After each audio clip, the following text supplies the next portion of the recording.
Hello everybody, Mr. LEGO Lover 55 here, and welcome to another LEGO set review. Today we're taking a look at set 75537, the Darth Maul Constraction figure. This set is recommended for ages 8 to 14 and has around 104 pieces. So taking a look at the box here, we've of course got some nice box art of Darth Maul here. I believe the background is like from episode 1 or something. Set info there, LEGO Star Wars logo there at the top, buildable figures logo there at the corner and the bottom, as well as the Disney logo. On the back, it shows the play features, also shows the height, how tall it is. Cool box art there on the side, and that's pretty much about it. So anyways, let's go ahead and take a look at the actual set.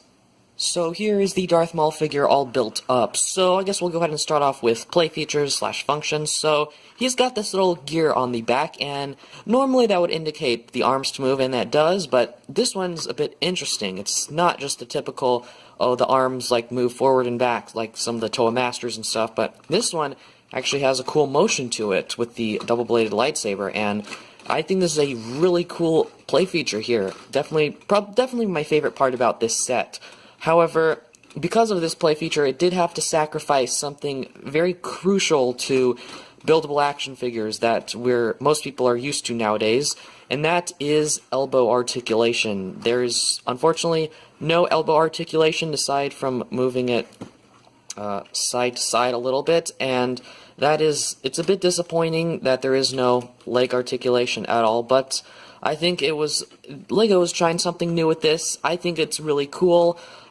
Personally, I don't mind there not being any leg articulation, because I prefer the action feature over the articulation for that. And if they did add regular ball and socket joints there instead of this Technic-based thing here, the arms would have just fallen down, the play feature wouldn't have worked, and if it didn't have this play feature, I honestly feel like this set would have been really boring. It just pretty much would have been, there would have been no play features at all. I guess sort of like Obi-Wan. I kind of wish Obi-Wan had a gearbox of some sort, but yeah, I feel like this play feature is sort of necessary to the set, because it would just be a really boring set without it. But yeah, anyways, so yeah, that's pretty much the only play feature there is. But some cool things about this guy, I guess. So some things I like about the set are some of the new pieces. This includes this shoulder or armor piece add-on or something. That's being used there. I think that looks pretty neat. I haven't tried it on any regular CCBS armor shells, but I'm assuming it works with them, and that's pretty cool. The head mold is also really cool looking, definitely very accurate. Unfortunately with mine, I feel like mine got a little bit messed up. You can't really see it, but there is like a extra black line on mine, but it's just a minor thing, and that's just sort of, I think, an error, but still very cool, nice detailed head. I believe it's like triple molded. There's the black mold, then there's the red one, and then the tan. That's 3 molds, so yeah, it's triple mold. It's a triple molded head, and then they do have printing for like the eyes and the mouth. But very cool head, and honestly, I think this might be the best looking humanoid figurehead. Honestly, I prefer this one over Obi-Wan, but I think this is definitely the best looking one so far. And then another new piece would be this collar piece. Now, it's a cool piece. It's a neat piece, I guess, but it is sort of, I don't know, I'm debating whether I like it, because without it, Darth Maul here does not look very good at all, so the collar piece is necessary to make him look good. It covers up those gears and just makes it look like he has a neck of some sort, which is good. However, it doesn't connect to anything, it just sits on top, and it's held in place by the head and the body, and it just sits on top, and it wiggles around a lot, so it has just a lot of room to wiggle around. It doesn't stay in place at all, so when you're moving it around, it'll make a just really annoying rattling noise, I guess. So that's unfortunate about that. He's got this waist cape here, which I think looks really good. Definitely, but unfortunately, when you pose up the legs like this, it just sort of wrinkles. That's just something I don't really like. You can't get them in too many dynamic poses without sort of messing up that, so I guess that's a bit unfortunate. It actually connects sort of the same way that the Praetorian Guard's sort of waist cape does, and it uses this piece here. to sort of connect those cloth pieces, which I think that works fine. So something interesting that they did here with the build with some of these Techno pieces is they actually had these ones slope outwards a little bit. They didn't have it flat down like some of the other figures do with these pieces. They actually had it slope outwards, which I think is a really interesting design choice, and I do really like that. I think that works a lot better than just doing it flat, because I don't know, it just makes the build more interesting, I guess. Another thing I probably don't like is the gear right here. Now, it sticks out, and that is something that just doesn't look good. I understand why they made it stick out so far, so that it's easy to use the play feature, because sometimes with some gearboxes, or with some figures, the gear is too close to the body, and it's just really annoying to use the play feature. However, this one they just had it jut out like that, and it does make me want to use the play feature more. However, it just doesn't look good, and to add on top of that, they didn't add any sort of bushing there at all, so there's just an open axle, and they could have just added one piece there, but they didn't, I guess. But other new pieces, well, I don't know if these are not new pieces. They've been around for a while, but they've been sort of making a comeback, are these black bushing pieces. I believe the first time I saw these were on Darth Vader, but I believe they came in some older sets, but they're being used on newer sets now, which is great.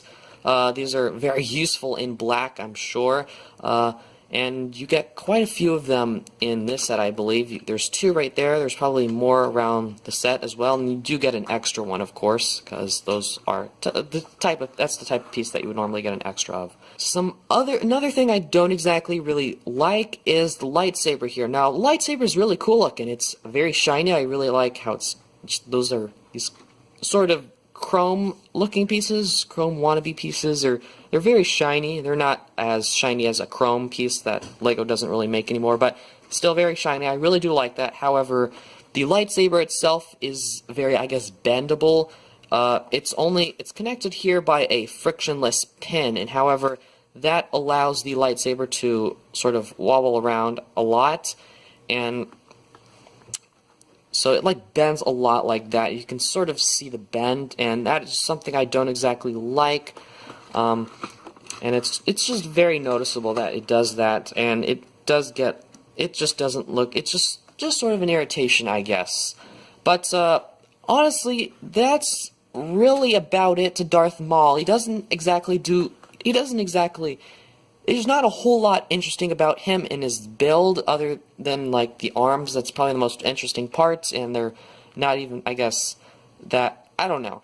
But the legs are very simply constructed, just like any other Star Wars Constraction figure, so just probably the weakest point on this set for me is probably the build. I don't think it's a very good build. It's the same exact build we've been getting for a lot of Star Wars figures, and it would be nice to see them try something new like they did with K2SO, because he was sort of a robot. But yeah, but just overall, it's just another very simple, not simple, sort of, but just the very standard Star Wars build, and you're not going to really get a whole lot of enjoyment out of the build. It's really just depends on whether this set, honestly, I think the strongest points are the play feature and the fact that this is Darth Maul, I guess. So those are probably the only two main selling points about this set, and maybe some of the pieces as well, like the cloth piece, these new shoulder add-on pieces, probably not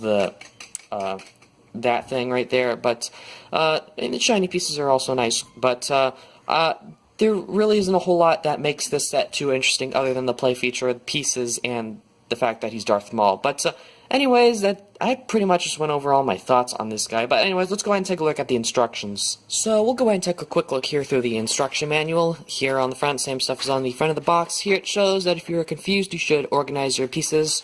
And then instructions, more instructions, and we have the final product, advertisements for Boba Fett and Darth Vader, advertisement for Lego Life, and our good old list of pieces, and that's pretty much it. So let's go ahead and move on to the end of the video. So I've pretty much displayed all my final thoughts on this set already. Basically, the main selling points of this set are the fact that it's Darth Maul, he has a really cool play feature, he has some cool new pieces, and that's pretty much about it, I guess. However, I have to say he's probably one of the better humanoid figures out there. I mean, compared to Jyn Erso or Finn or Rey or whatever, any of those figures. I'd definitely say this is definitely one of the better non-helmeted figures, and if you're looking for a really good, I guess, humanoid figure from the Star Wars Constraction line, I would definitely say go for Darth Maul, or at least for the ones that have, like, the humanoid heads, I guess, non-helmeted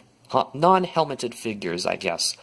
But, yeah, overall, I don't really have much more to say about this set, so I hope you guys enjoyed this video. Thank you for watching, and keep building!